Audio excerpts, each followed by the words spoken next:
Realism period of American literature, 1865 to 1900. 1865 marked the end of the American Civil War, one of the most catastrophic events in American history.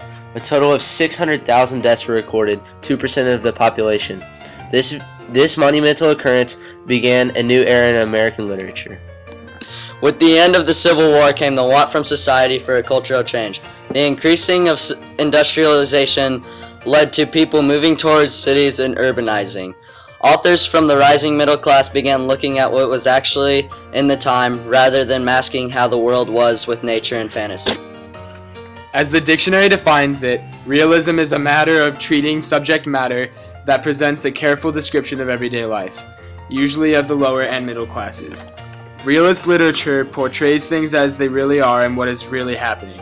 Realist authors wrote in the format of short stories, fiction works, essays, and plot-driven novels. Specific dialects and speech patterns were often common stylistic devices utilized by the authors of the realism time period.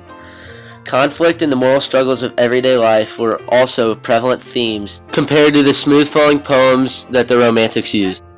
On another note, William Dean Howells, the father of realism, stated that realism is nothing more and nothing less than the truthful treatment of material. As noted earlier, realism authors hoped to depict everyday life as it really was. They achieved this by using many themes such as truth and facts through science and logic.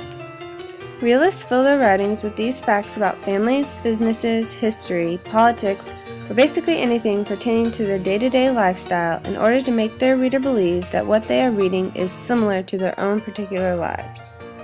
These authors also focused on the social hierarchy which represented the rise of the middle class. The characters in most realism novels have inner struggles in which the reader comes to understand throughout the book. Authors use internal actions and moral decisions of the certain characters to show the audience how everyone is faced with challenges they are meant to overcome. The realistic time period had many key authors who contributed to this literary movement. Mark Twain, who is still one of the most famous American authors today, provided The Adventures of Huckleberry Finn, which is a prime example of a realist novel.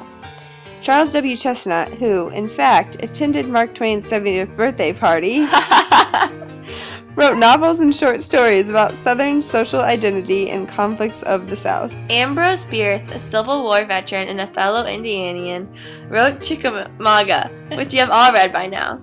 He was known in the realism time period for his essays and short stories about the news/happenings of the time and war narratives. The literary era of realism ended around the beginning of the 1900s, paving way for what we all know today as the literary movement of naturalism.